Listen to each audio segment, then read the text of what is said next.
kapuso, subong hapon atod kilalahon ang isa ka kapuso Lodi sa syudad sang Bago. Siya ang nangin viral bangod man sa pagsuksok sang superhero costume samtang nagabulig sa mga nagakinahanglan. Kilalahon natin ang Superman sa Bago City Hospital nga ehemplo sa matudtod nga pagserbisyo.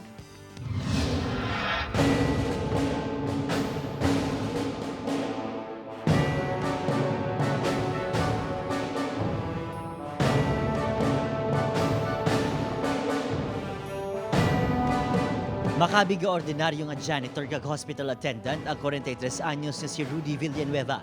Apang may ginatago gali ini nga sikreto. Si Rudy sa hospital man ukon sa dalanon, isa ka superhero. Siyempre, mabuli kita ato na yung, ato na yung kapwa Pilipino mo.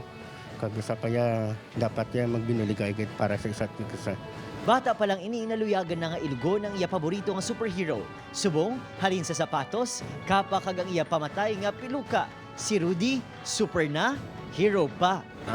Para sa aton, no, sa tanan niya mga pamuluyo sang Bago, dapat makakaisa tayo at magtulungan sa timbayan sa kapwa. Madamo na intriga sa ini nga mga litrato nga nag-viral online. Sa tungasang init, in full costume si Rudy. Madamo man ang saksi sa iya pagbulig sa mga tigulang kag kabataan. Sa Bago City Hospital, bantog ini nga nagahatag sang kalingawan. Kag sa kadaman, ilabi na sa mga nagamasakit. Inspirasyon si Rudy. Gin career gid nga superhero kabay pa nga ang iya pag superhero nga makita diri sa ospital makabuli gid sa mga tao. Mga lipay, pa-picture kisa siya, maglagaw-lagaw sa kundenda sa tindahan. Sa iba nga nagaduda sa bati Rudy, testingan man nga magsuksok sang kapa. Nanawagan ako sa tanan ng mga kabataan, kung gustuhan nyo, kung ano sa inyo, harana na sa inyo, dapat muna, no?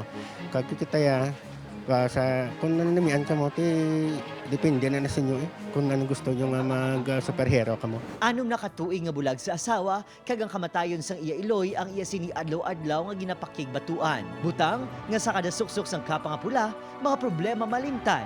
Kag sa serbisyo sa pumuluyo, si Rudy masaligan.